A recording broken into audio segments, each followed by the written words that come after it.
prático.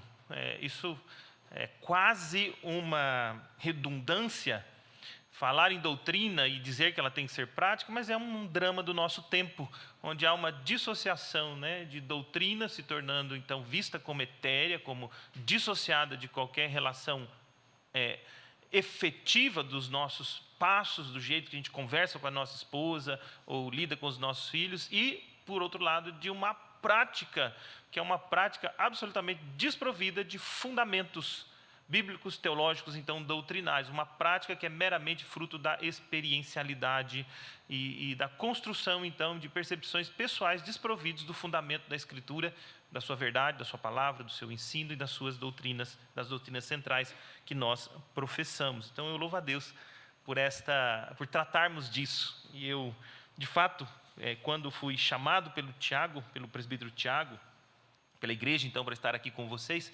eu pensei em um tema que confere com isso. Eu, pensando, então, na prática da doutrina, há um aspecto que eu tenho vivenciado e tem sido, então, fruto da minha lide pastoral, e que eu tenho oportunidade nessa noite de refletir um pouco mais com os irmãos sobre essa lide pastoral, nesse tema, que é a santificação comunitária, a importância da vida congregacional para a piedade cristã. Veja só o tamanho desse tema, a santidade ou a santificação comunitária.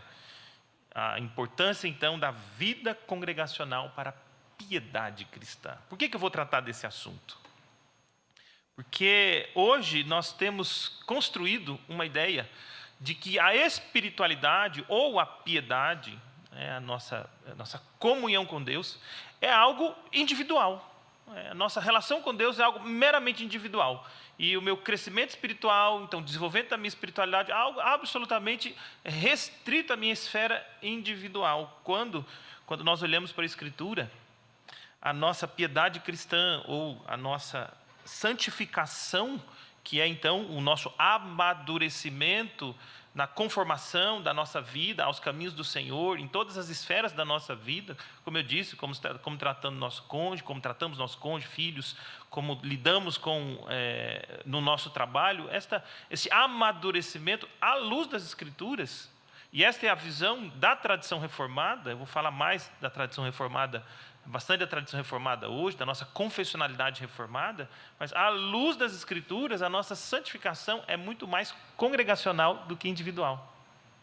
Não significa que não há lugar para a nossa vida, nosso a sós com Deus, mas quando nós olhamos para as Escrituras, o nosso desenvolvimento, a nossa santificação é estabelecido nas Escrituras como uma experiência muito mais congregacional que individual.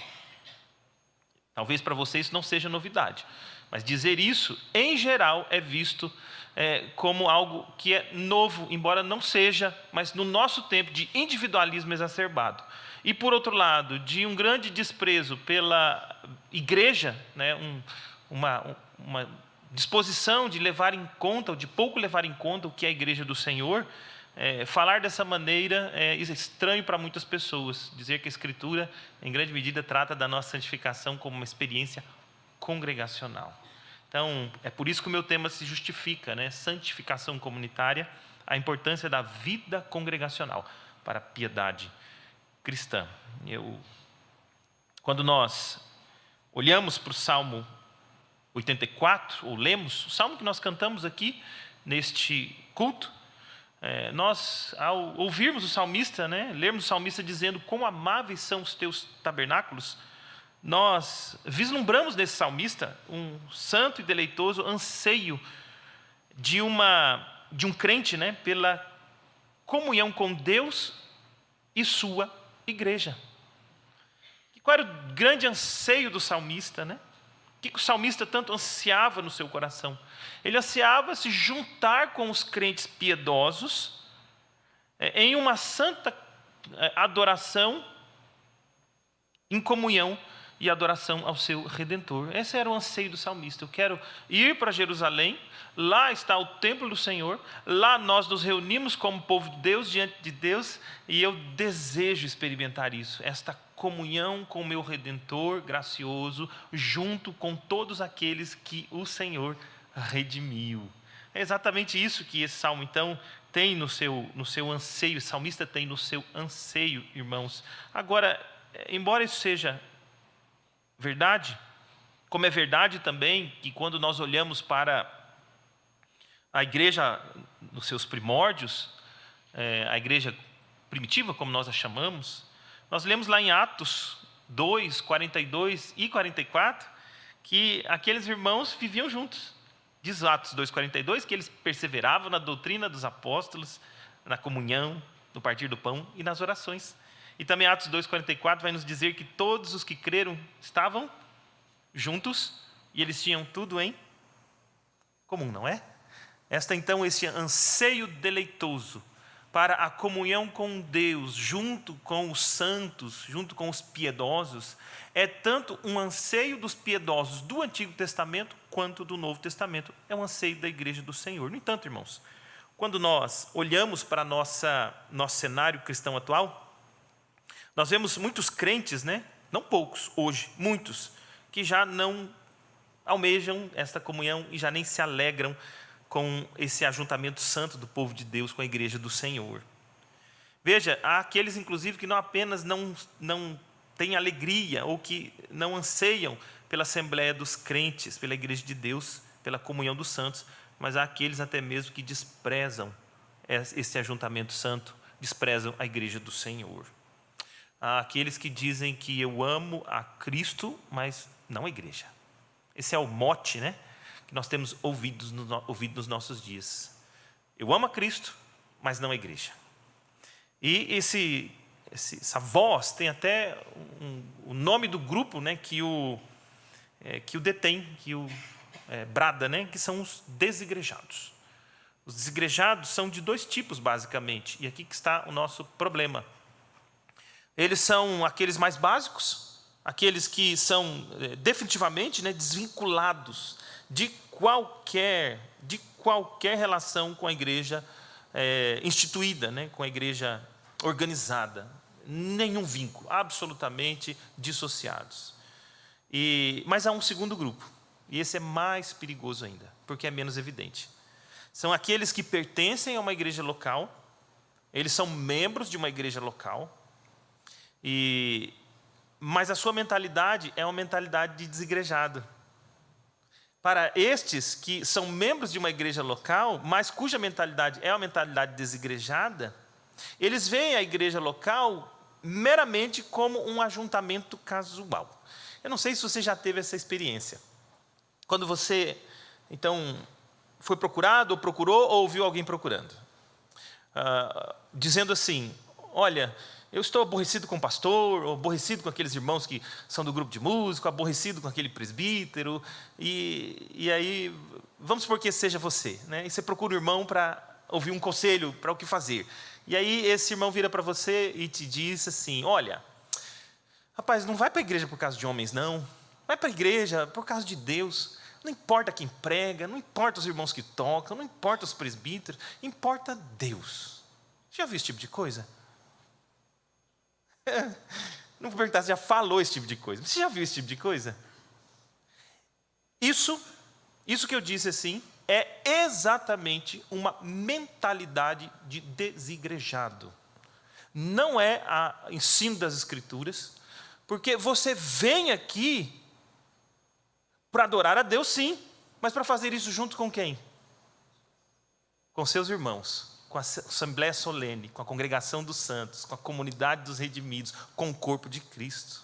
Nós nos ajuntamos em resposta a uma convocação divina, para, então, respondendo a esta convocação divina, no culto solene do dia do Senhor, a congregação semanal nossa, aliás, o nosso único feriado religioso, né, é o domingo, dia do Senhor, e respondendo à convocação divina, nós nos ajuntamos como uma igreja local, debaixo, então, de uma liderança biblicamente estabelecida por Deus, para o governo, ensino, direção da igreja. Então, nós nos ajuntamos juntos, nós fazemos isso juntos, nós nos agrupamos para adorarmos a Deus. Então, você não está aqui só por causa de Deus.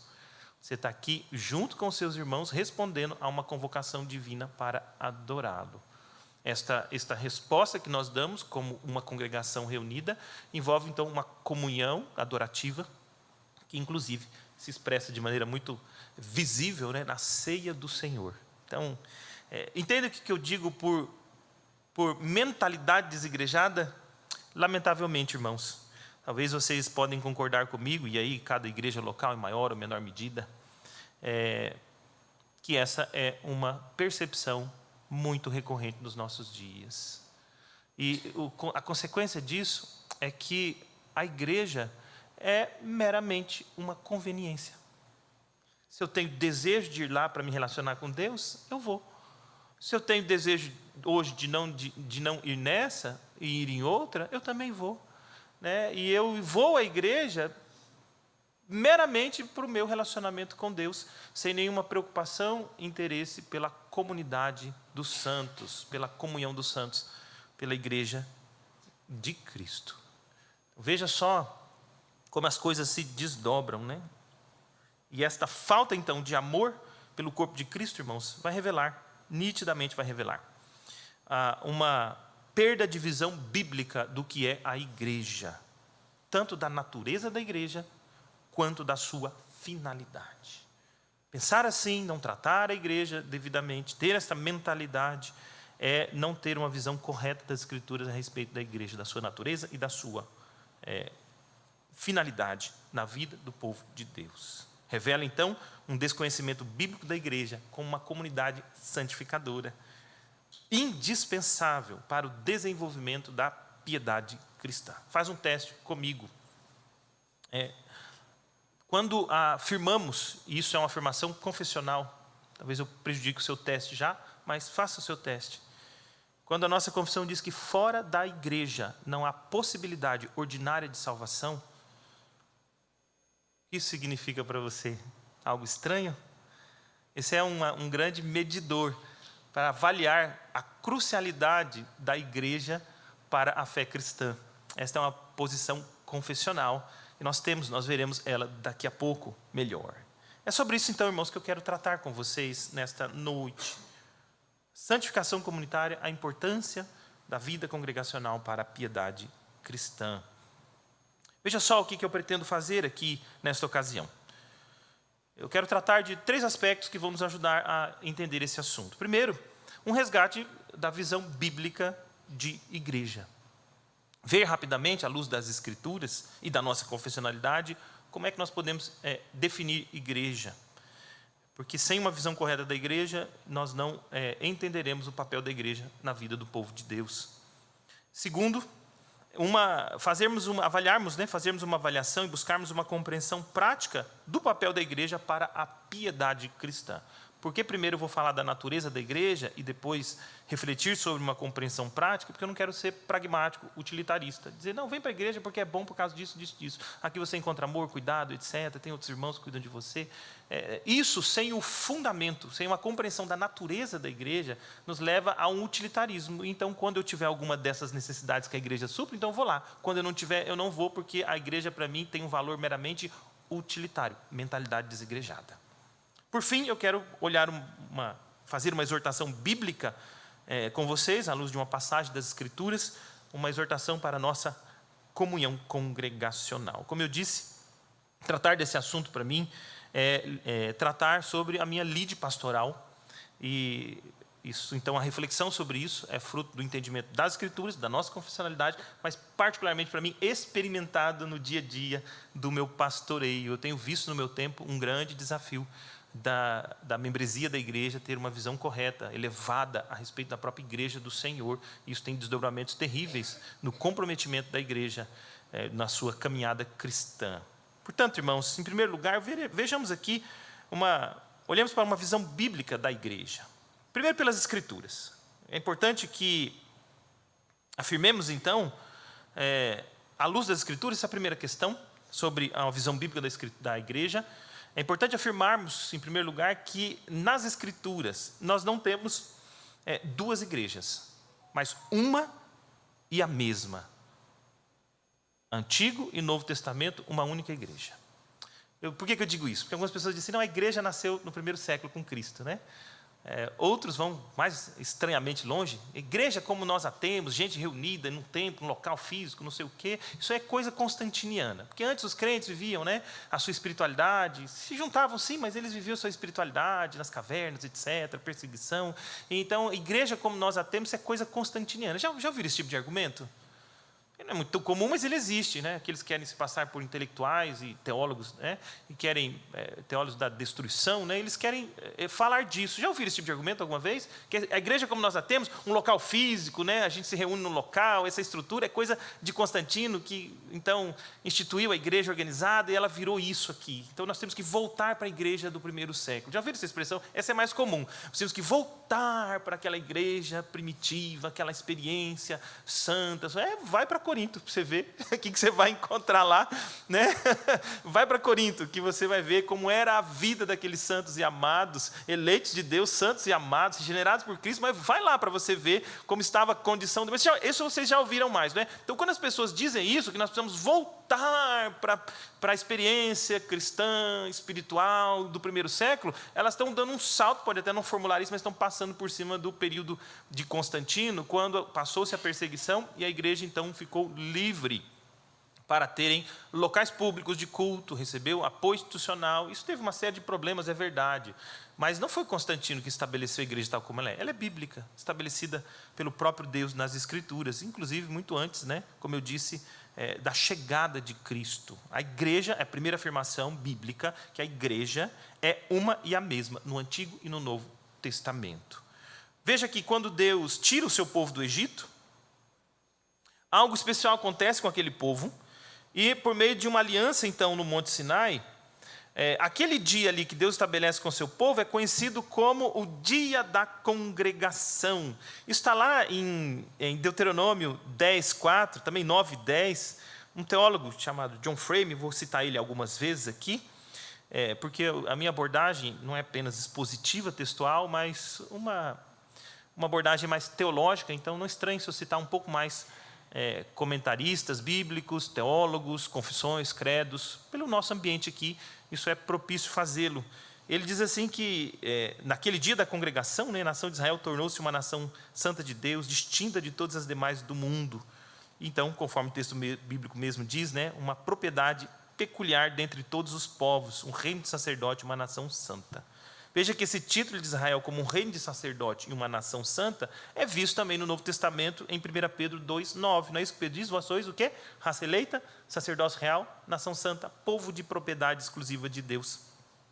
E aí ele vai continuar, né, a fim de proclamar as virtudes daquele que vos chamou das trevas para a sua maravilhosa luz. Veja que para o apóstolo Pedro, exatamente como para Moisés, a igreja é vista como esse reino de sacerdotes, a nação santa, esse povo particular, mostrando exatamente uma visão unificada do povo de Deus como a igreja do Senhor, a mesma, tanto do Antigo como do Novo Testamento. Assim, irmãos, Israel é a igreja da Antiga Aliança e a igreja do Novo Testamento é o Israel da Nova Aliança. Não é isso que Paulo fala em Gálatas 6:16, que a igreja é o Israel de Deus? Vocês leem isso no Novo Testamento. É claro que existem distinções notáveis entre a igreja do Antigo e do Novo Testamento, sem dúvida. Localização geográfica específica, um templo único, os mandamentos cerimoniais, a expectativa messiânica vindoura, essas coisas são todas distintas do Antigo para o Novo Testamento. Mas, no que concerne ao povo eleito de Deus, redimido pelo sacrifício de Cristo e chamado para adorá-lo, ambos igualmente são povo de Deus, a igreja do Senhor. O povo da Antiga e da Nova Aliança. É por isso, então, irmãos, que lá em Efésios 2, versos 11 a 22, nós vemos que não é adequado haver divisão, né, entre judeus e gentios. Não é adequado, porque todos são povo do Senhor, redimidos pelo mesmo Cristo. Também Gálatas 3:29 nos ensina que em Cristo nós somos igualmente filhos de Abraão, o pai da fé dos crentes do Antigo Testamento. Veja, como é que nós podemos pensar em existir uma igreja de natureza, de essência diferente do Antigo Testamento, se em inúmeros lugares o que os apóstolos fazem é justamente resgatar a mesma linguagem, a mesma abordagem, a mesma perspectiva do Antigo Testamento para o povo da Nova Aliança, do Novo Testamento. Quando eu falo antiga e nova aliança aqui, irmãos, eu estou fazendo uma distinção cronológica, tá? Apenas uma distinção de período antes da vinda de Cristo, talvez seria a melhor linguagem até, e período depois da vinda de Cristo. Se eu usar o termo dispensação, antiga e nova dispensação, é exatamente só nessa distinção cronológica, porque aquilo que nós chamamos de nova aliança é a consumação da aliança de redenção de Deus com seu povo. Então não é nova no sentido de uma outra natureza, nós somos aliancistas pactuais, então temos apenas uma visão de que Deus estabeleceu uma aliança de redenção, e essa aliança ao longo do desenvolvimento da história da redenção passa por ampliações, especificações, desdobramentos até chegar ao seu cumprimento, que é o que nós chamamos de nova aliança, mas não é nova de outra natureza, porque desde Gênesis 3,15, quando o homem peca, a promessa de redenção é por meio de Cristo, ali apontado como o filho da mulher, que esmagaria a cabeça da serpente, tá bem? Então, apenas para qualificar os termos, não pensarmos de uma maneira dispensacionalistas, né? Sobre cada momento da história, Deus foi providenciando um jeito de salvar o seu povo, até dar certo com Cristo. Essa não é a nossa visão. E é por isso que nós não podemos pensar em duas igrejas. Certo? Porque pensar em duas igrejas já é uma implicação de um tipo de dispensacionalismo que enxerga, então, o povo do Antigo Testamento como um jeito que Deus tinha para salvar o seu povo que não deu certo. Então, ele estabeleceu um novo jeito com a igreja, com Cristo, agora. Não é isso que as Escrituras ensinam, como eu disse. Efésios vai tratar disso, Gálatas 3,29 vai falar que nós somos filhos de Abraão pela fé, né? E, sem dúvida, irmãos, nós sabemos que o tema central do Antigo Testamento, conforme Cristo mesmo ensinou para os seus discípulos lá no caminho de Emaús, né? Lembra daquela passagem? Jesus saiu por toda a Escritura, né? Mostrando. Olha, eu não posso afirmar assim tão categoricamente, porque há muitas coisas que Jesus ensinou aos seus apóstolos, mas pelo menos dá para afirmar que de maneira muito distinta e notória, aqueles discípulos de Emaús receberam assim um ensino de Jesus muito distinto, porque diz o texto que Jesus foi por todas as Escrituras, né? A divisão que ele faz lá é a divisão que abarca toda a Escritura, mostrando ser ele o Cristo, né? Então o próprio Cristo mostra como todo o Antigo Testamento apontava para a sua chegada. Diz lá em Lucas 24, 27, que começando por Moisés, discorrendo por todos os profetas, expunha-lhes o que a seu respeito constava em todas as Escrituras. Já pensou? Então, irmãos, nós podemos afirmar que a igreja, como uma comunidade que adora o Deus verdadeiro, sempre existiu. Sempre existiu. Também tem uma outra coisa interessante, breve, que eu vou pedir a paciência de vocês para esse ponto, mas ele é importante, senão não traria. De que, quando nós olhamos para o Antigo Testamento, escrito em hebraico, tem duas palavras que são traduzidas por congregação nas nossas versões bíblicas. Duas palavras. E é interessante observar essas duas palavras, porque houve um tempo em que se começou a traduzir o Antigo Testamento em hebraico para a língua grega, que é uma língua se tornou mais usual no mundo antigo. Então, começou-se a traduzir o hebraico para a língua grega. E o nome dessa tradução é Septuaginta. Vários textos foram, primeiro o Pentateuco, depois outros textos foram sendo traduzidos para o grego. E alguma versão dessa Septuaginta, desses textos em grego, foram, sim, usados pelos escritores do Novo Testamento. Há evidências de que algumas citações do Antigo Testamento estão muito próximas, né, do texto grego, da tradução grega do Antigo Testamento que nós conhecemos. Então, eu disse para vocês que tem duas palavras que são traduzidas na nossa Bíblia como congregação. Uma delas é a palavra que foi traduzida nessa Septuaginta por sinagoga. Na verdade, é só uma transliteração. A palavra grega é essa mesmo, sinagogue. Então, ficou sinagoga, né? Aquele local onde o povo se reunia, depois o povo estava em dispersão, já não tinha mais o templo, né? Se reunia para aprender, para ensinar, ou ainda com o templo, mas longe, se reunia para ensinar ali. Tinha suas reuniões de ensino, fundamentalmente, e de catequese, né? Discipulado, nesse sentido. Então, essa palavra, no Novo Testamento, ficou traduzida como sinagoga. Então, a congregação é sinagoga. Mas há uma outra palavra, que é uma palavra que foi traduzida, no Novo Testamento como igreja, é a palavra que nós temos, igreja. Essa vocês conhecem, né? Eclesia. uns falam eclésia, né? Eclesia, mas não é, eclesia. E esta palavra é a palavra que nós traduzimos por igreja. Agora, como eu disse, esta palavra hebraica, que foi traduzida na Septuaginta por eclesia, palavra kahal em hebraico, é a palavra, então, que aparece lá como congregação, e para o Novo Testamento, por esse processo de transição, foi a palavra igreja. Então, quando nós lemos em Deuteronômio 10:4, por exemplo, então escreveu o Senhor nas tábuas, segundo a primeira escritura, os 10 mandamentos que ele vos falara no dia da congregação. E essa é a palavra, né? Kahal aqui, que foi traduzida na Septuaginta por eclesia. No monte, no meio do fogo, e o Senhor mas deu a mim. Veja então que essa palavra é a palavra que, por exemplo, vai ser usada em Atos 9:31 para a igreja. A igreja, na verdade, tinha paz por toda a Judéia. Então, todo lugar que você vai achar no Novo Testamento escrito igreja, fundamentalmente é essa palavra que vem desta compreensão de congregação. Ou seja, irmãos, o que eu estou querendo mostrar para vocês é que, além da nossa... tudo que eu já disse sobre a igreja ser uma única, até em aspectos linguísticos, quando nós observamos isso, nós vemos que realmente há uma linguagem que associa, então, a congregação do povo de Deus da antiga aliança, do Antigo Testamento, com a congregação do povo de Deus do Novo Testamento, ou a igreja do Senhor no Antigo Testamento, com a igreja do Senhor no Novo Testamento, sendo uma e a mesma, o mesmo povo de Deus. Como eu disse já, embora haja aspectos distintos para a igreja no tempo do Antigo Testamento, para a igreja do Novo Testamento, é o mesmo povo, o povo da aliança, o povo de Deus, o povo redimido pelo sangue do Cordeiro. Também as Escrituras nos mostram várias imagens, irmãos, de igreja, várias metáforas para nos mostrar como a igreja pode ser definida. Vocês conhecem elas, né? Povo de Deus, povo santo, edifício ou templo do Senhor, corpo de Cristo, família de Deus, rebanho do Senhor, e dentre vários outros.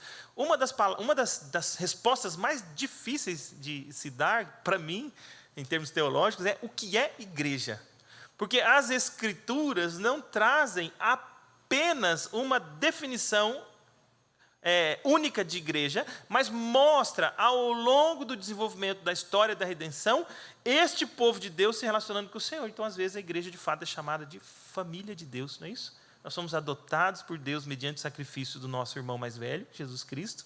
Então, por causa da obra do nosso irmão mais velho, nós somos inseridos como seus irmãos mais novos, fazemos parte da família de Deus. Nós somos povo de Deus, nós somos templo do Senhor, uma linguagem que é usada tanto para Cristo, como ele ser o templo do Senhor, né, aquele que tabernaculou, então, para quem o templo apontava, mas a mesma Escritura diz que nós também somos templos do Senhor, estamos sendo edificados como casa de Deus, como povo de Deus. Então, é melhor olhar, então, para uma definição bíblica geral de igreja como esse povo, então, que pertence ao Senhor. E pertence ao Senhor no sentido redentivo, né? Toda a terra pertence a Deus. Mas esse povo que é submisso a Deus como o seu Senhor, porque foi redimido por Cristo Jesus. Os nossos credos e confissões também tratam de igreja largamente, algo que nós temos desprezado na nossa cultura evangélica atual. Por exemplo, o credo niceno-constantinopolitano do ano 381 declara que nós cremos em uma santa igreja católica e apostólica. Você confessa isso? Tem 4 características aqui desta igreja, conforme esse credo. Ela é una, ou seja, ela tem uma unidade como igreja de Deus em Cristo. Então, só há uma igreja mesmo, é isso que nós confessamos. Ela é santa, porque ela é separada para Deus, ela é santificada pelo Espírito. Ela é católica, no sentido de que ela é universal. Aí nós temos 2 problemas de linguagem do nosso tempo, né? No sentido de que ela é uma igreja católica, no sentido primeiro da palavra católica, que tem a ver com esta catolicidade ou com a universalidade da igreja. E essa universalidade da igreja, irmãos, envolve 2 aspectos. Primeiro, um aspecto cronológico, ou seja, o povo de Deus é a igreja do Senhor em todas as eras. Todas as eras. o nosso catecismo, inclusive, vai responder isso, é o povo de Deus de todas as eras. Mas também tem um aspecto topográfico, que tem a ver com o povo de Deus em todos os lugares. Então, ela é católica nesse sentido. Ela envolve os redimidos pelo Cordeiro de todas as eras, todos os eleitos de Deus, então, podemos dizer, inclusive assim, e espalhados por toda a terra. É por isso que...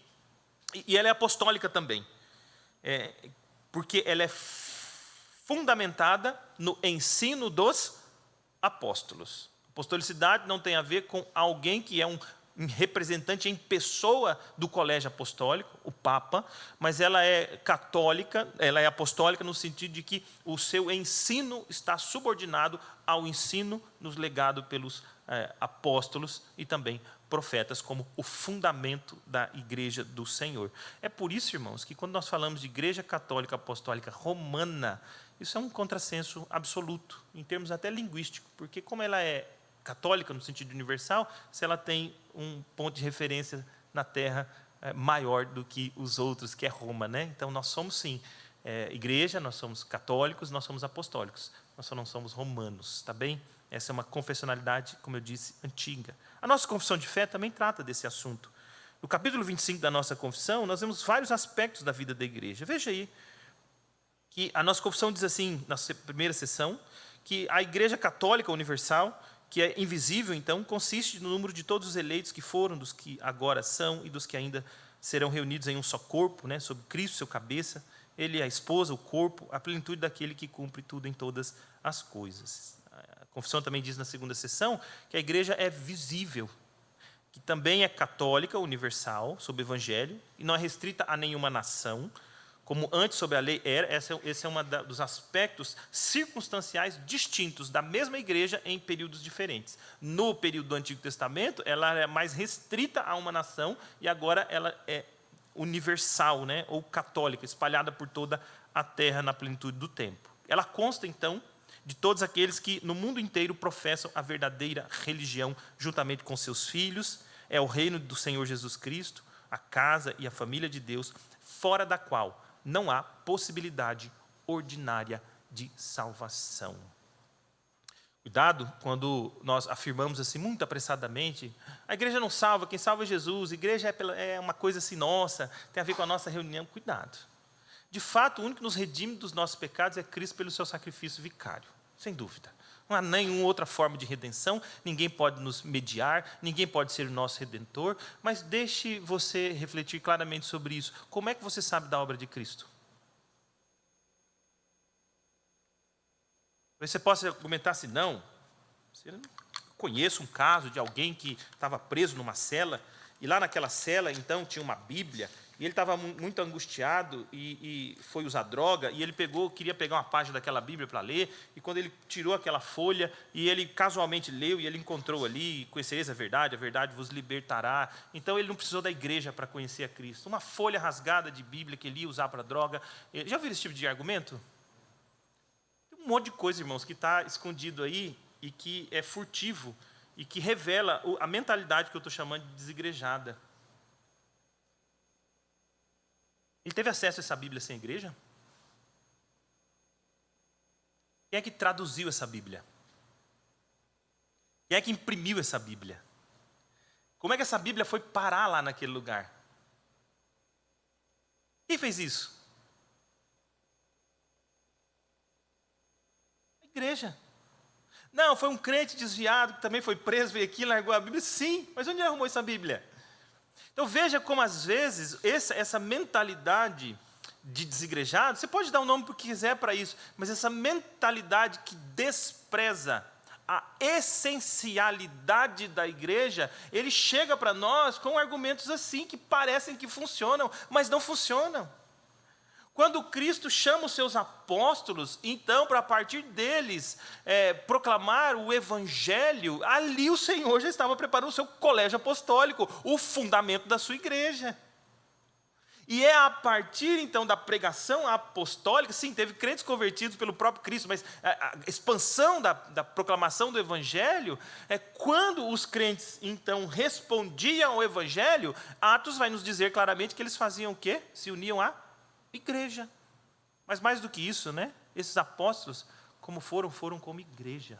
Então, realmente, quando a nossa confissão diz que fora da igreja não há possibilidade ordinária de salvação, não é no sentido romano, né, de que fora daquela denominação, que na verdade é uma seita. O catolicismo é uma seita. E por que é uma seita? Porque ele se afirma ser igreja cristã, mas tem verdades centrais que são heréticas, que negam aspectos essenciais da fé cristã. Isso é marca de seita. O romanismo está aí, e uma série de outras, né, que do nosso tempo estão postas nesse mesmo lugar. Então, quando a confissão usa essa terminologia, não está usando no sentido romano.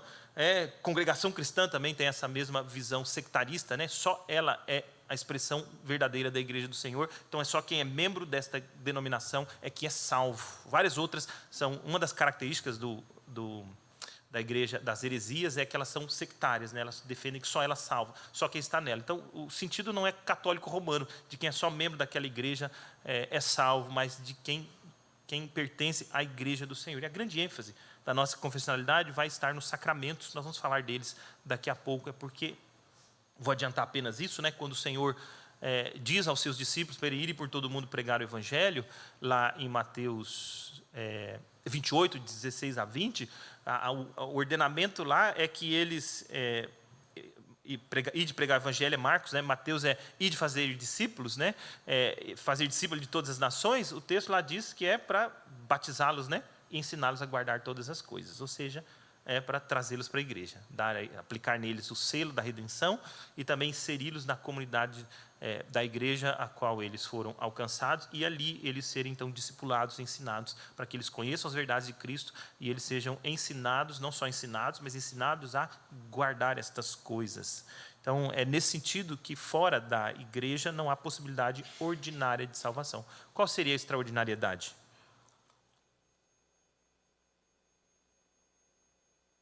Pois a nossa confissão vai falar disso, né? É possível que um eleito de Deus nasceu com uma situação impossível de compreensão, como um eleito, uma criança, né, anencéfala, uma criança que nasceu sem nenhuma condição cognitiva. A nossa confissão vai tratar da possibilidade do próprio Espírito de Deus aplicar a obra de Cristo nela, sem essa comunicação do Evangelho, tá certo? Mas quando nós pensamos em comunicação do Evangelho e resposta ao Evangelho, está estritamente vinculado à igreja, porque quem prega o Evangelho é a igreja. Certo? Todos aqueles que pertencem a Cristo pertencem à sua igreja, e são esses que proclamam e chamam outros a se unirem ao corpo de Cristo, que é a sua igreja. Aliás, Cristo morreu, de fato, foi para redimir um povo para si e fazê-lo igreja do Senhor.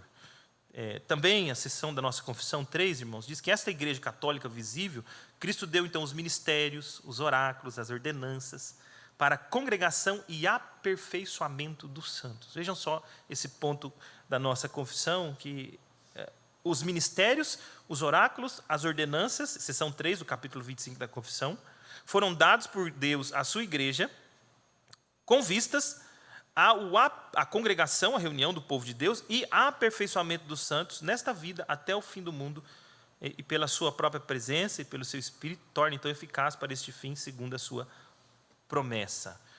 A seção 4 ainda nos diz que esta igreja católica tem sido mais ou menos visível, né? E que igrejas particulares são membros desta igreja católica visível e são mais ou menos puras, conforme nelas então é ministrado, com mais ou menos pureza, ensinado e abraçado o evangelho, administradas as ordenanças e celebrado o culto público.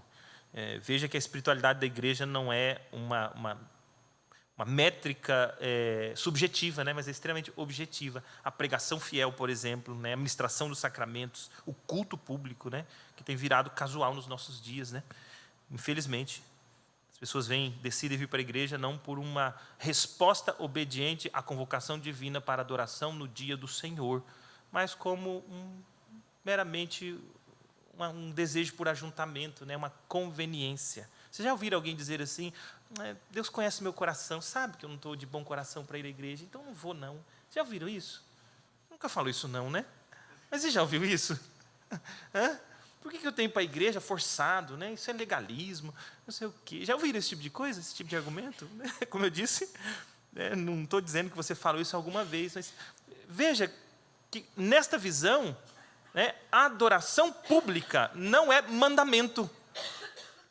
É uma escolha pessoal, subjetiva. E o pastor ainda tem que ouvir ainda. Pastor, sabe como é? Deus gosta da sinceridade do nosso coração. E eu não estava com um coração bom para ir para a igreja. Então, e o pastor às vezes tem que ouvir isso, né?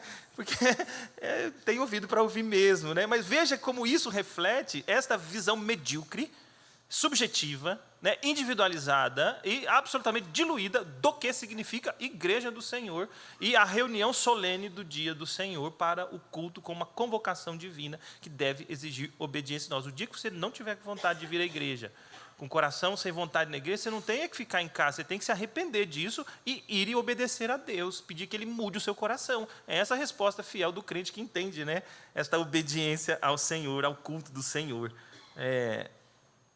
Então, também a nossa confissão diz que as igrejas são, ora, mais puras ou menos puras, estão sujeitas, as igrejas mais puras, na verdade, é a seção 5, estão sujeitas à mistura e ao erro. Algumas têm se degenerado a ponto, né, de não mais serem igrejas de Cristo, mas sinagoga de Satanás. Apocalipse vai nos dizer isso. Não obstante, sempre haverá sobre a terra uma igreja para adorar a Deus segundo a vontade dele mesmo, né? Você tem que ter muito cuidado quando você diz, aqui não tem uma igreja verdadeira, né? Aqui não tem uma igreja. Cuidado, porque você pode estar criando aí, né, um critério tão pessoal. Como assim não tem, né? Não tem, como assim não tem? Ela pode ser até menos pura, mas ela é do Senhor. Corinto. Gente, vocês prestaram atenção no começo da carta de Corinto?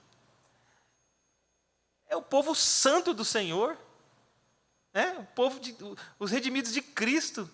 É assim que Paulo reconhece esses crentes que estão passando por dificuldades, por fraqueza moral, por fragilidade espiritual, por pecado, mas eles são o povo do Senhor, senão não faria nem sentido Paulo escrever para eles, né?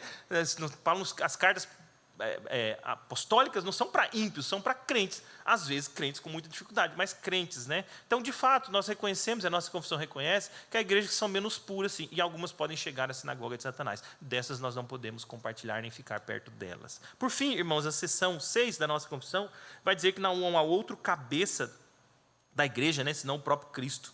E em sentido algum pode ser o Papa de Roma o cabeça da igreja, né? Aqui os reformadores estão lutando contra o catolicismo mesmo, e chama o Papa, então, de anticristo, aquele que é o homem do pecado, o filho da perdição, que se exalta na igreja contra Cristo e contra tudo que se chama Deus, né? Vejam só, então, essa é a visão confessional do que é igreja. E aí, nesse ponto, irmãos, para terminar essa sessão, eu trato de alguns aspectos centrais. Primeiro, que a igreja é invisível, né? O que é a igreja invisível? A diferença entre igreja visível e invisível. Invisível é a igreja que Deus vê, nas palavras do Gruden, um teólogo nosso. É a igreja que só Deus vê. Por quê? Porque nós não conseguimos enxergá-la. Não conseguimos enxergá-la, primeiro, que nós temos uma visão histórica global, né? Nós não conhecemos os crentes desde todos os séculos, nem aqueles que vieram ainda. E segundo, porque nós não conseguimos enxergar quem faz parte da igreja visível, que é realmente um crente.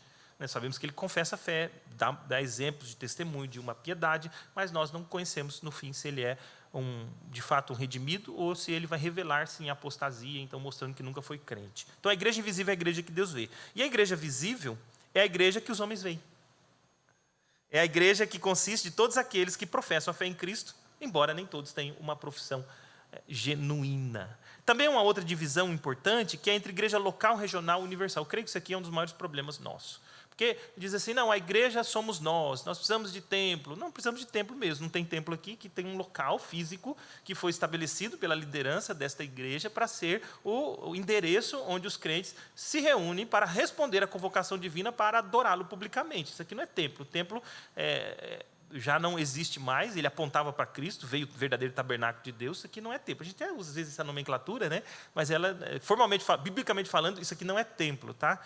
Mas as pessoas têm uma grande confusão sobre esse assunto, porque não distingue biblicamente igreja local, regional e universal. Veja só que a igreja local, ela é evidenciada ao longo das Escrituras, irmãos, como pessoas que se reúnem localmente, em casas específicas destinadas para este fim. Como eu disse, depois, então, da concessão constantiniana, então eles tiveram a liberdade de se reunir, inclusive, em prédios públicos e tudo mais. Vejam exemplos de como a Bíblia trata de igreja como um local.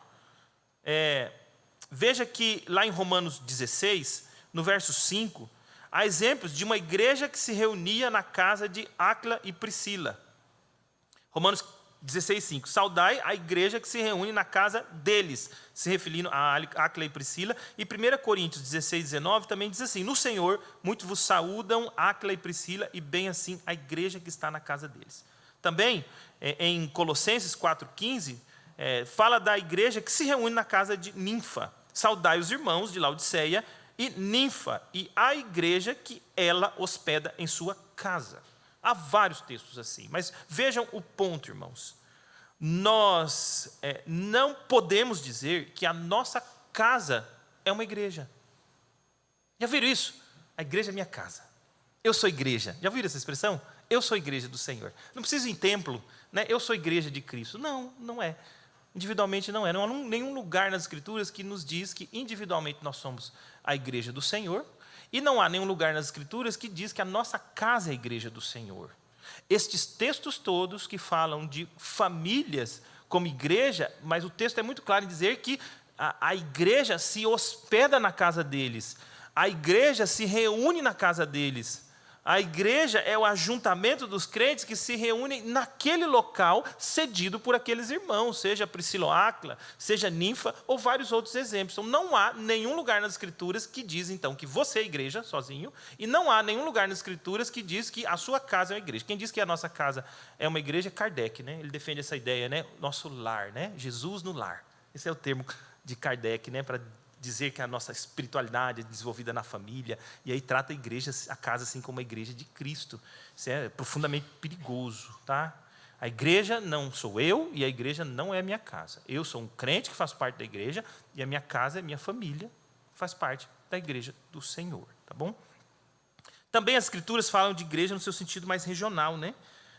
Por exemplo, em Roma não tinha uma única igreja. Quando Paulo escreve aos romanos, ele não está escrevendo a uma única igreja local, como aqui a igreja Morada do Ouro, ou a igreja Alvorada. Mas lá em Roma havia várias igrejas. Então Paulo escreve uma carta, e essa carta então alcança essas várias igrejas locais, que se reuniam em locais diferentes na casa desses irmãos, como ponto físico da reunião dos irmãos. Então nós podemos dizer que, biblicamente, nós encontramos também igrejas que são regionais. Por exemplo, Romanos 16, 14 e 15, vai falar assim: saudai Assíncrito, Flegonte, Hermes, Pátobras, Hermas e os irmãos que se reúnem com ele. E aí segue no verso 15 dizendo: saudai Filólogo, Júnia, Nereu e sua irmã Olimpas e todos os santos que se reúnem com eles. Certo? Eu treinei para falar esses nomes, tá? Treinei, fiquem tranquilos.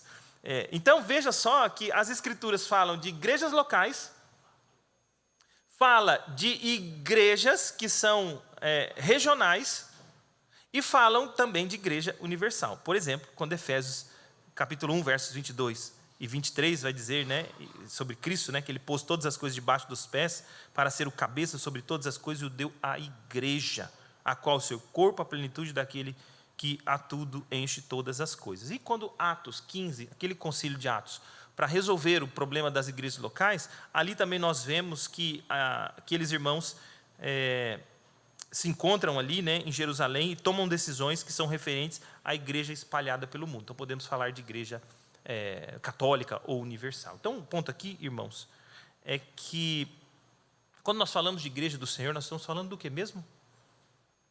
Porque eu posso estar falando de uma congregação local, certo? Só sobre o aspecto da instituição dessa congregação, de baixa liderança, eleita e tal. Quando você lê Paulo voltando da sua missão, ele, por onde pregou o evangelho e surgiu uma igreja, ele volta e institui presbíteros para a igreja. Mais tarde nós vemos a presença dos diáconos também às igrejas. Eu disse em outra ocasião que quando Paulo prega lá em Filipos, e converte então carcereiro, converte Lídia, o texto não é muito transparente, né, a respeito daquela menina que foi liberta do possesso, mas vamos considerar só esses dois, sem negar a menina, mas só considerar esses dois. O que nós não encontramos lá depois é apenas dois crentes que se encontram de vez em quando no Starbucks. Não vejo a hora do Starbucks chegar aqui, para quem gosta de café, né? Se reúne, tem coisa melhor, mas Starbucks é bom.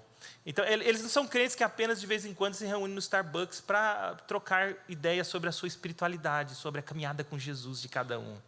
Não é isso que acontece com eles. que acontece com aqueles irmãos? Logo, uma carta é escrita à igreja de quem? Não, os filipenses. Ali surge uma igreja debaixo de uma liderança espiritual estabelecida por Deus nos termos bíblicos, presbíteros, o colégio, né, o colégio do ensino da igreja, do pastoreio da igreja. Surge uma igreja. Então, vejam só que, quando nós falamos de igreja, do que é que nós estamos falando? Nós estamos falando dos crentes de todas as eras, a igreja invisível. Essa igreja nós não vemos. Alguém já escreveu dizendo, assim, tem gente que quer amar a igreja invisível, mas essa você não vê. Não quer amar, né? Então, formula-se que nós devemos, então, crer na igreja invisível, mas amar a igreja visível. Porque a igreja invisível são os crentes de todas as eras. Nós não vemos todos, não convivemos com todos, mas sabemos que eles foram redimidos pelo Senhor. Agora, quando nós falamos de igreja, mesmo igreja visível, do que é que nós estamos falando? Dos crentes que no mundo inteiro professam a fé cristã, a igreja do Senhor passa por perseguição. Nós estamos falando disso? Nós estamos falando das igrejas daqui de Cuiabá, das igrejas de uma região, ou nós estamos falando de igreja local? Da igreja Alvorada, da igreja Morada do Ouro? Quando você fala de igreja, o que você tem em mente?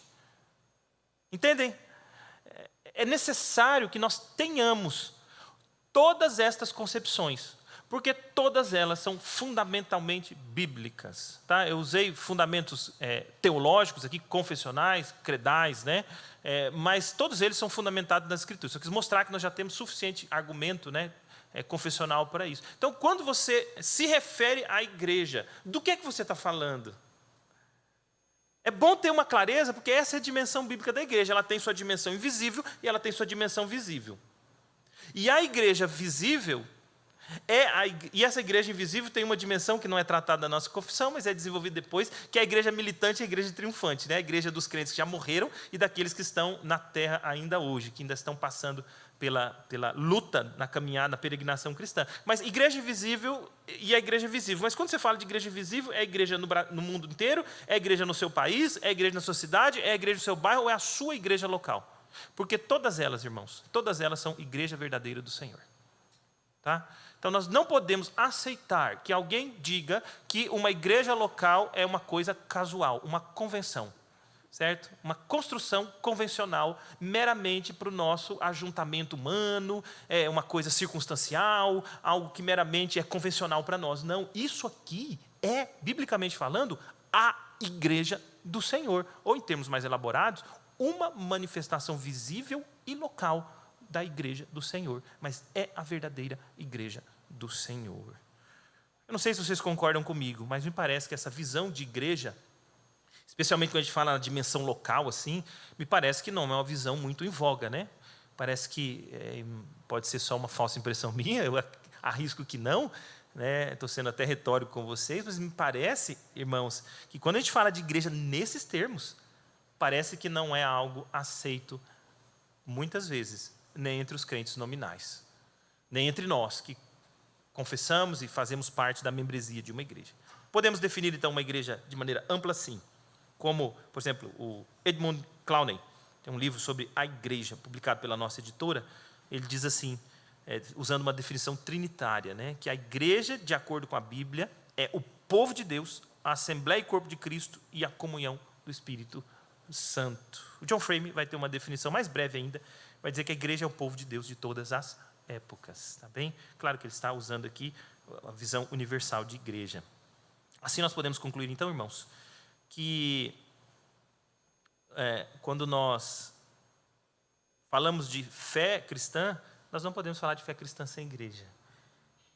Falamos de santificação, crescimento espiritual, desenvolvimento da nossa piedade, não faz o menor sentido nós falarmos disso sem igreja. A salvação em Cristo, então, torna os redimidos membros da igreja, membros do corpo de Cristo. E, como eu disse já abundantemente, cuja expressão local é uma congregação como essa ou como a que eu pastoreio e os meus irmãos também fazem parte ali.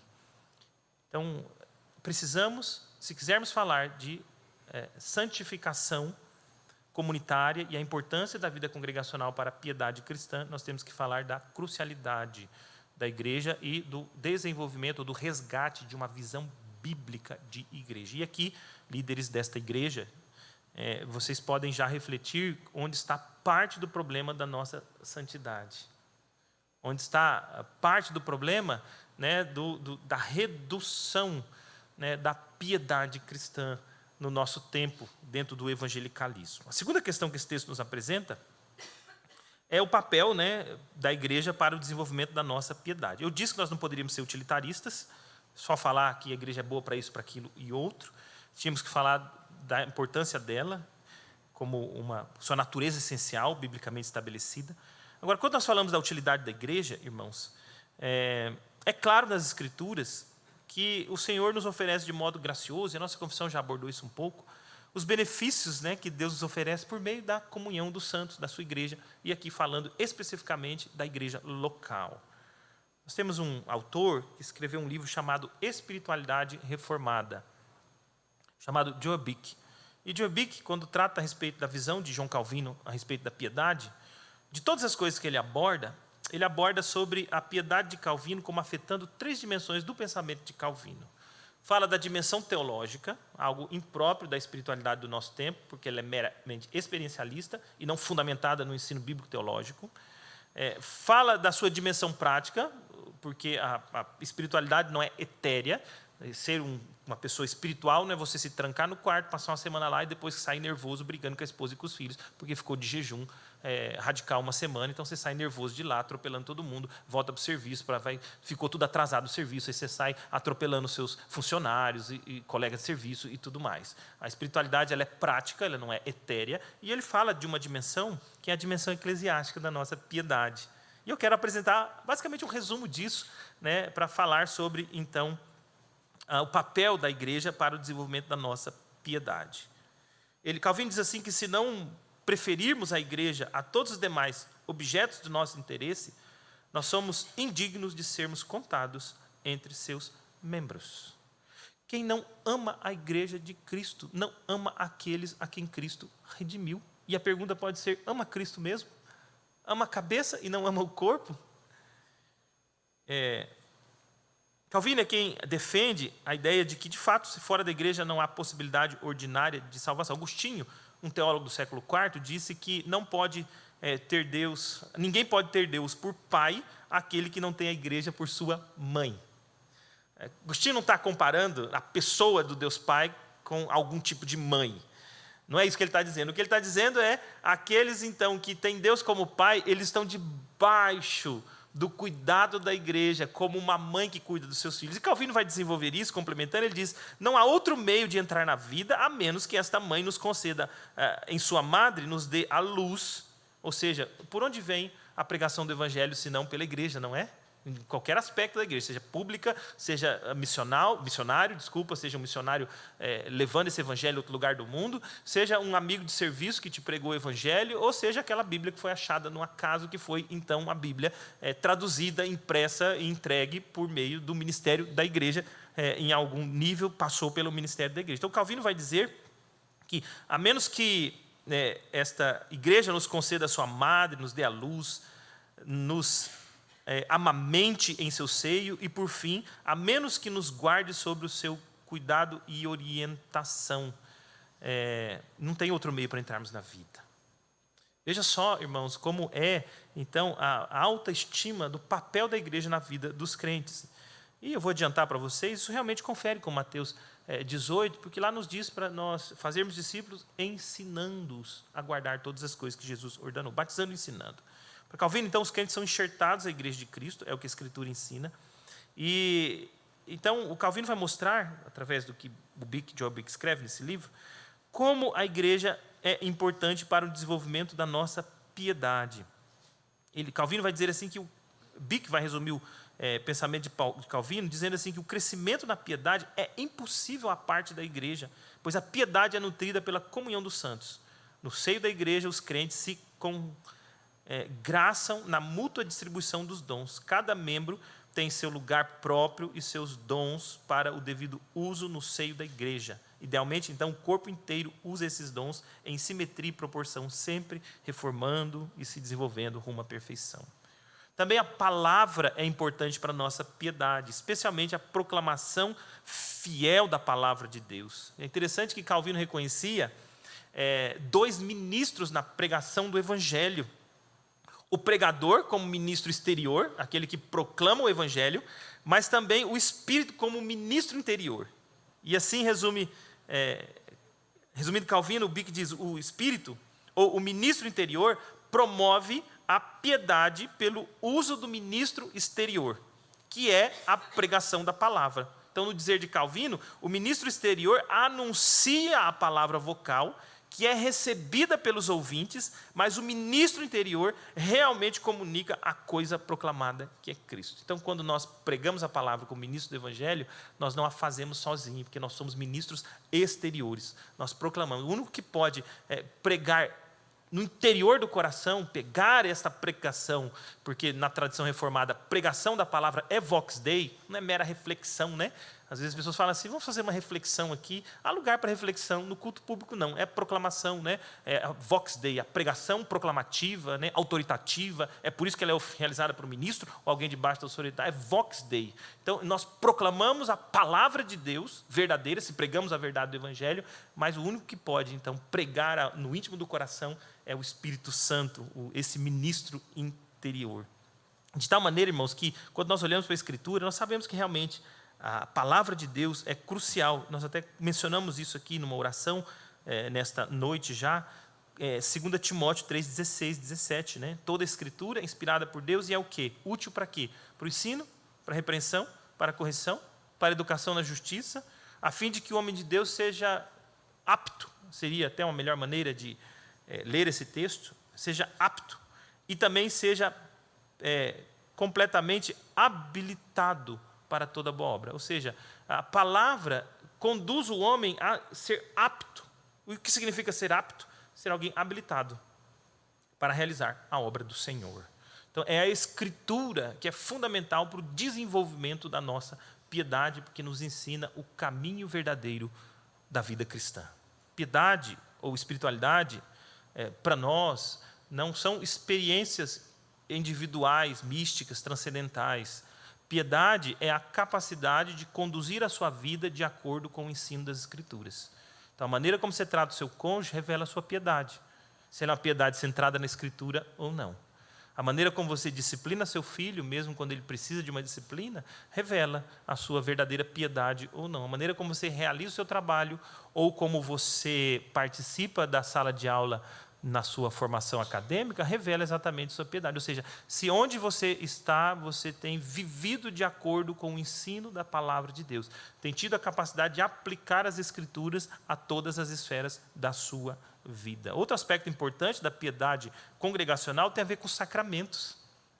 Os sacramentos, irmãos, a saber, né, o batismo e a ceia, são, então, um instrumento gracioso do Senhor para a nossa fé. Veja que Calvino, diz o Bick, define os sacramentos como testemunhos da graça divina para conosco, confirmada por um sinal externo, com a atestação mútua de nossa piedade para com ele. Os sacramentos, então, são exercícios de piedade. Eles fomentam e fortalecem nossa fé e nos ajudam a nos oferecermos a Deus como um sacrifício vivo. Veja só que tem a ver com a nossa suprimento, alimentação, quando nós participamos da mesa, por exemplo, mas tem a ver também com o nosso maior comprometimento. Quem participa da ceia com fé, com sinceridade de coração, por meio do sacrifício de Cristo, mas não com displicência, mas com fé, confiança, este tanto é alimentado pela mesa, como também assume ou reassume e fortalece o seu compromisso de viver conforme o Senhor o chamou para viver no mundo. Então, sair da ceia e brigar com uma esposa, você não entendeu nada da ceia e não assumiu nenhum compromisso ali na ceia. Só porque ela atrasou na hora de ir embora e você está com pressa porque amanhã é cedo? Vocês nunca viram isso, né? Sai do culto, né? Está com pressa, amanhã não sei o quê, quer ver o resultado do futebol, e aí a esposa quer conversar, tem reunião das irmãs, né? Podia ser o inverso também, certo? Podia ser o inverso. Eu estou usando esse exemplo aqui. Se eu tiver que escolher em pegar mais firme, sem dúvida, vou preferir sempre pegar com os maridos, porque eles são cabeça do lar, eles que governam a sua família. E até os pecados da sua esposa são pecados que perpassam, então, a sua responsabilidade de liderança, exceto se não foram diligentes em absolutamente nada, né? Como pecadores já dá para ter a resposta, né? Então, irmãos, a participação na ceia faz isso, né? Nos alimenta espiritualmente e também nos move a um maior comprometimento. O batismo promove a piedade como um símbolo, né, de como os crentes são enxertados em Cristo, renovados pelo Espírito, adotados como família do Pai. E ainda, de modo igual à ceia, né, mostra como seus filhos são adotados, alimentados por um Pai amoroso. Então, a ceia, Calvino gosta de dizer que é a nutrição da alma. Nas Institutas, irmãos, Calvino vai dizer assim, que os sinais são pão e vinho, os quais representam o alimento invisível que recebemos da carne e do sangue de Cristo. Pois, assim como no batismo, pelo qual Deus nos regenera e nos insere na sociedade da sua igreja e nos faz seus por adoção, assim também nós dizemos que ele desempenha o ofício de proveniente pai de família que ministra o alimento assiduamente com que nos sustenha e conserve nossa vida, a qual nos gerou por sua palavra. Com efeito, então, Cristo é o único alimento da nossa alma e, por isso, a Ele nos convida o Pai Celeste para que, refeitos por sua participação, extraiamos, então, incessantemente vigor até que tenhamos alcançado a imortalidade celestial. Onde é que nós participamos da mesa do Senhor? É em casa? Lamentavelmente, nos nossos dias isso tem sido feito, né? Online, em casa, autoministrada, né? Mas a luz das Escrituras, onde é isso ministrado? É na igreja do Senhor. Portanto, se os sacramentos são um instrumento para o desenvolvimento da nossa piedade, onde é que esses sacramentos são administrados? Na igreja do Senhor. Se a palavra do Senhor é crucial para o desenvolvimento da nossa piedade, onde é que essa palavra, irmãos, é nos ensinada? Na igreja do Senhor. Outra coisa que eu não vou abordar aqui é a respeito do cântico. Veja que uma das coisas que Calvino fez, quando libertou a igreja das amarras, né, daquela adoração etérea, profissional, né? Tudo bem que isso vai voltando nos nossos dias, né? E lamentavelmente vai voltando nos nossos dias o medievalismo no culto, onde um grupo, não é o caso dessa igreja, sem dúvida conheço o ministério e a compreensão teológica do reverendo Juliano, mas lamentavelmente é de um grupo de profissionais que tem uma alta performance enquanto a igreja assiste, né? É isso, né? Então isso é medievalismo. Só troca o tempo, né? E troca a linguagem até. Mas é aquele medievalismo, aquele canto gregoriano, né, de um grupo de profissionais e o povo assistindo só, e não a congregação adorando a Deus. Um dos labores de Calvino foi metrificar, influenciar a metrificação do salmo. Ele fez alguns, mas a maioria não era a praia dele, né, cada um no seu quadrado, como se diz no popular, né? Mas ele foi um forte estímulo, né, para a metrificação dos salmos, para que a igreja pudesse cantar a palavra de Deus, né? Nós não defendemos salmodia exclusiva. Isso não tem fundamento bíblico. Tem grupos que fazem isso, mas nós não defendemos. Agora, também não deveríamos defender a exclusão dos cânticos de salmos. Porque hoje, na prática congregacional, e aqui eu falo da minha igreja, sem nenhuma reserva, nós não cantamos salmos. Por quê? Por quê? Tem uma razão histórica, né, de rejeição, de empobrecimento do louvor a Deus, das letras, dos cânticos. Tem uma história e nessa os salmos foram embora, né? Então, sem dúvida, não podemos defender salmodia exclusiva, mas a exclusão dos salmos, né, revela um problema nosso, porque nós temos condições de cantar a palavra, e não só os salmos, certo? Não só texto dos 150 salmos, mas porções bíblicas cantadas. Por que essa não é uma prática nossa, né? Essa foi uma das coisas que Calvino fez, resgatou no cântico congregacional o alto valor de cantarmos a congregação a palavra do Senhor. Com que finalidade? Como instrumento de fortalecimento da fé dos crentes. E aí Colossenses 3,16, irmãos, é muito claro nisso. Habite ricamente em vós o quê? A palavra de Cristo. E aí vocês se instruam e aconselhem-se mutuamente com toda a sabedoria, fazendo o quê? Louvando a Deus com salmos, hinos e cânticos espirituais, com gratidão no vosso coração. Tem um escritor chamado Paul Jones, ele escreve o que é a música para o culto. E ele diz que a música no culto tem um papel de ser um louvor mesmo, aquela exaltação a Deus, mas tem um papel de oração, né, quando nós cantamos, né, cânticos que são uma oração, né, por exemplo, de contrição, não precisa ser só isso, mas... E também os cânticos são proclamação. Quando nós anunciamos a palavra de Deus uns para os outros na congregação diante de Deus. Irmãos, nós temos 2 textos que são muito conhecidos de vocês, que falam da crucialidade da congregação para o desenvolvimento da nossa piedade cristã. Efésios 2:19 vai nos dizer assim que nós já não somos mais estrangeiros e peregrinos, somos cidadãos dos santos, família de Deus, somos edificados sobre o fundamento dos apóstolos e profetas, tendo Cristo como a pedra angular, no qual todo edifício bem ajustado faz o quê? Cresce para santuário dedicado ao Senhor, no qual também vós juntamente estáis sendo edificado para a habitação de Deus.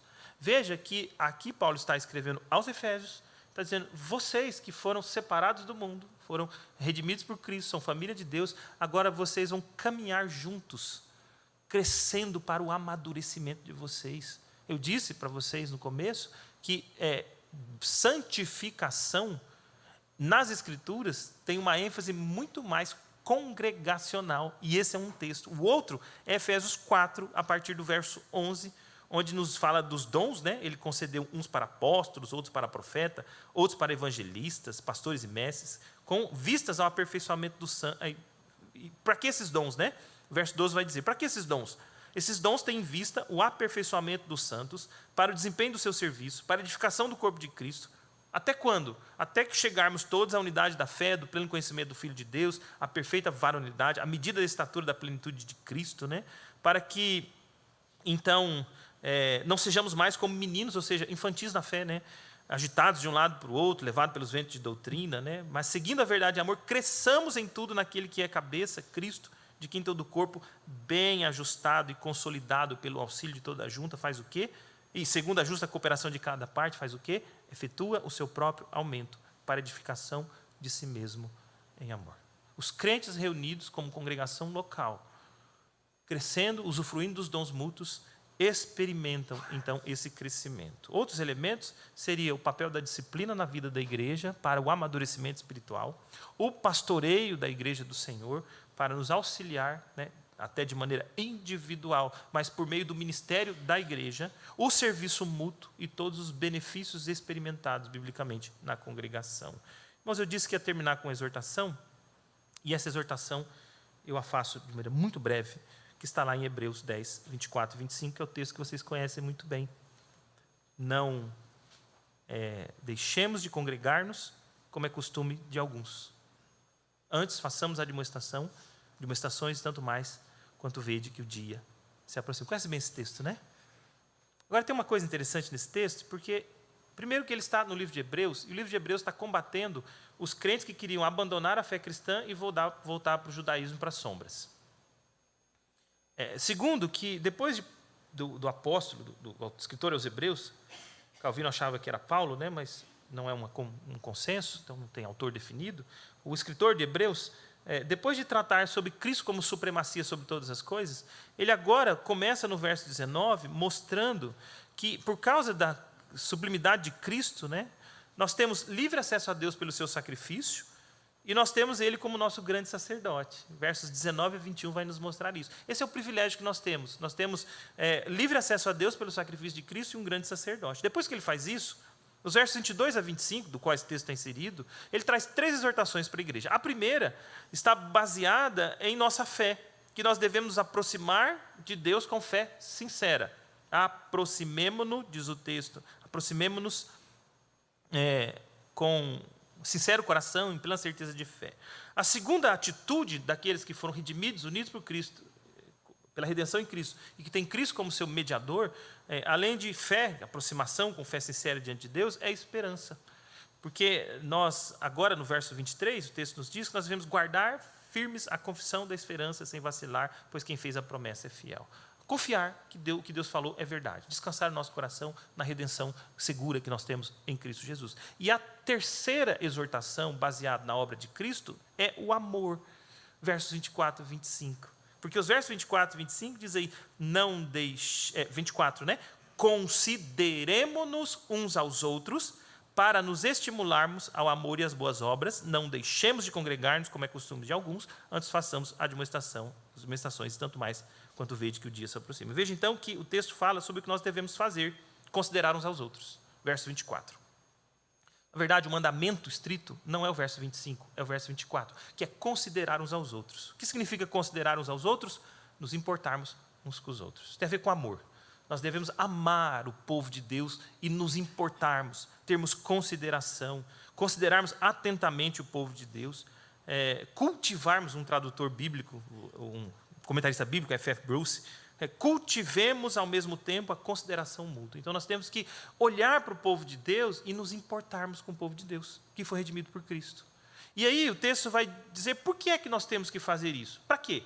Por que nós devemos nos importar uns com os outros? Nós devemos importar uns com os outros para nos estimularmos, nos incentivarmos ao amor e às boas obras. Está aí no texto. Então, a razão pela qual nós devemos nos importar com a congregação é para que sejamos mutuamente estimulados ao amor e às boas obras, ou seja, ao amor a Deus e ao próximo, a Deus sobre todas as coisas, ao próximo como a nós mesmos, e a boas obras, que não é caridade, nós não somos romanistas e nem espíritas para olhar para boas obras como meramente caridade, mas boas obras das Escrituras têm a ver com um viver piedoso, ou seja, uma vida que é conformado ao padrão estabelecido por Deus, portanto, é uma maneira boa de se viver, fruto do Espírito, contra obras da carne. Seria um resumo possível disso. Então, por que é que nós temos que nos importar uns com os outros? Porque compete a nós ajudar os nossos irmãos a experimentar o verdadeiro amor cristão e uma vida piedosa nos caminhos do Senhor. E como é que nós fazemos isso?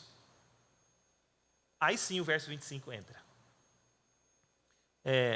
O texto tem uma maneira de dizer que a melhor tradução, a maneira mais adequada de entendermos isso, se manter a tradução, mas a maneira mais adequada, é que nós devemos nos importar uns com os outros, não abandonando a nossa reunião congregacional, ou não abandonando a congregação. Então, como é que eu me importo com os meus irmãos para estimulá-lo ao amor e às boas obras? Primeiro, eu me importo com os meus irmãos quando eu mesmo não deixo de congregar. Veja então, irmãos, que, e como é costume de alguns, né? O texto diz, então, não congregar é não me importar com o povo redimido do Senhor. Entende isso? Então, é mais do que não simplesmente congregar, é não amar aqueles a quem Deus ama e pela condução da história soberana colocou na sua vida, na sua igreja local. Então, nós não consideramos uns aos outros, não abandonando nós mesmos a reunião congregacional, como alguns têm feito. Ao contrário, né? O texto continua dizendo, não abandonando a congregação, mas nos encorajando ou exortando mutuamente, já que o dia de Cristo se aproxima. Veja então que o ponto específico é que, desse ponto específico que nós estamos tratando, é que nós precisamos amar a igreja do Senhor. E porque nós amamos os nossos irmãos em Cristo, nós assumimos o compromisso de sermos instrumentos da graça de Deus na vida deles para o crescimento piedoso deles, para que eles cresçam em piedade, para que eles desenvolvam a sua piedade cristã por meio da vida congregacional, através da nossa vida, o que também nós experimentamos através da vida uns dos outros. Então, por isso que aquela pergunta, né, eu não estou com vontade de ir na igreja, eu preciso ser sincero diante de Deus, eu não vou, ela é antibíblica, porque ela é extremamente egoísta, está pensando só em si mesmo, quando, na verdade, a razão pela qual nós congregamos, aqui, segundo o texto, é para nos importarmos com os nossos irmãos e ajudá-los a crescer espiritualmente. Eu sei que quando alguém tem um papel na igreja, um papel, por exemplo, no culto público, não vir causa um alvoroço, né? Não vem aí, de repente, aquela função não é facilmente feita por outro, né? E é uma situação difícil. Mas não só por esses irmãos. Você mesmo, que talvez não tenha nenhum papel, por exemplo, no culto público da igreja, Você diz, eu não vou hoje, não faço falta, né? Para Deus, se você não for, você não está se importando com seus irmãos. Portanto, não congregar é um ato de extremo egoísmo, porque você não se importa com a igreja do Senhor, não se importa com o crescimento espiritual dos irmãos que virá por meio da sua participação. Então, fica lá na sua casa, egoisticamente, assistindo culto online. Fica. Pode ficar, mas não é bíblico. Não é bíblico. Fica lá na sua casa, dizendo para o seu coração que você tem que ser sincero diante de Deus. Você está só expressando com sinceridade a sua pecaminosidade, o seu egoísmo e a sua falta de amor aos irmãos. Mas também tem um outro lado, né, que não basta vir aqui e ficar como uma haste aqui para suporte de microfone, né? Você tem um papel ativo na igreja do Senhor. E qual é esse papel? Alguns acham que é do pastor só, né? Encorajar, exortar os irmãos. Essa palavra aqui tem a ver com chegar próximo ao irmão e fazer com ele tudo o que for necessário para que a vida cristã dele experimente crescimento. Pode ser uma exortação mesmo, bronca mesmo. Meu irmão, que vida é essa, né? Amorosa, sem dúvida, mas pode ser uma exortação propriamente. Pode ser uma educação, uma instrução. Olha, irmãos, tenho ouvido que você tem caminhado assim, mas sabia que a Bíblia ensina isso? Puxa, irmão, não sabia, muito obrigado, me esclareceu. Pode ser um consolo de alguém que está abatido, né? Você chega perto dele e fala, irmão, você está abatido, né? Eu estou com meu pai internado uma hora dessa. Eu soube agora à tarde, então você imagine, né? Aí chega para o irmão, vê, irmão, você está abatido, meu irmão. Fala, olha, meu pai está assim, né? Eu vou orar por você, vamos orar agora. Deus dará graça, vamos orar. Entende? Então, é chegar-se perto do seu irmão e fazer com ele tudo o que é necessário para que ele experimente as suas lutas, aflições, triunfe sobre o seu pecado ou cresça espiritualmente na sua vida real, no que for necessário. Então, é um papel ativo por amor ao corpo de Cristo, aqueles a quem Cristo redimiu e está levando a esse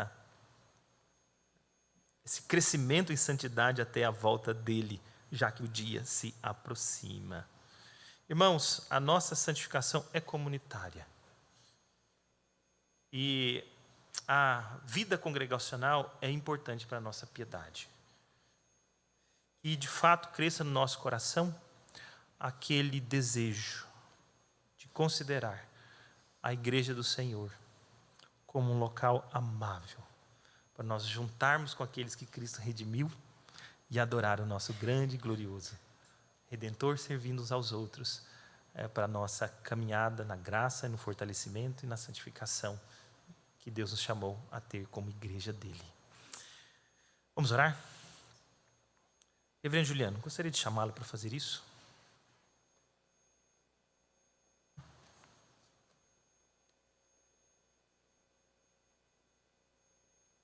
Senhor Deus e Pai, mais uma vez, ó Deus, nós queremos, diante da Tua palavra, daquilo que foi ministrado nessa noite aqui, primeiramente, nos arrependermos. Se em alguma ocasião, e certamente elas existem, nós usamos deste argumento ou destes argumentos apresentados aqui contra a Tua palavra, contra a verdade do Senhor, e renegamos este privilégio que nos foi dado, que é estar na Tua igreja. Amém. Que o Senhor possa, aplicando esta mensagem no coração de cada um dos Teus filhos aqui nessa noite, nos transformar ainda mais na pessoa que o Senhor sonhou para nós, pensou para nós, decidiu para a nossa vida. Seja qual for, ó Deus, a forma que nós usamos para dizer isso, a verdade é que o Senhor tem um plano para a nossa vida e Ele passa pela nossa vida na igreja, nas mudanças, no ensino, na exortação, nas correções que precisam ser feitas. O Senhor decidiu que Ele seria concretizado através deste povo que o Senhor separou para viver exclusivamente para Ti, imitando e sendo transformado cada dia mais na pessoa do Teu Filho Jesus Cristo, nas práticas de Cristo, nas palavras de Cristo, no pensamento de Cristo. E Ele é o nosso padrão. E é a igreja que nos mostra estas coisas, Senhor.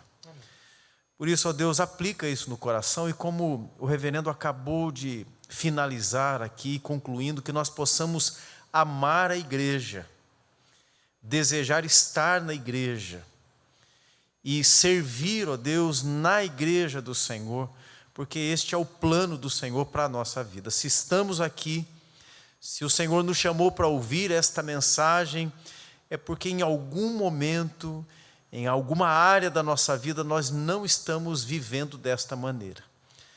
Que isto seja real e que realmente encontre no nosso coração um lugar especial, ó Deus, da palavra que o Senhor nos deu nesta noite. Obrigado pela vida do reverendo Marcos Rogério. Pedimos que o Senhor também derrame sobre ele a sua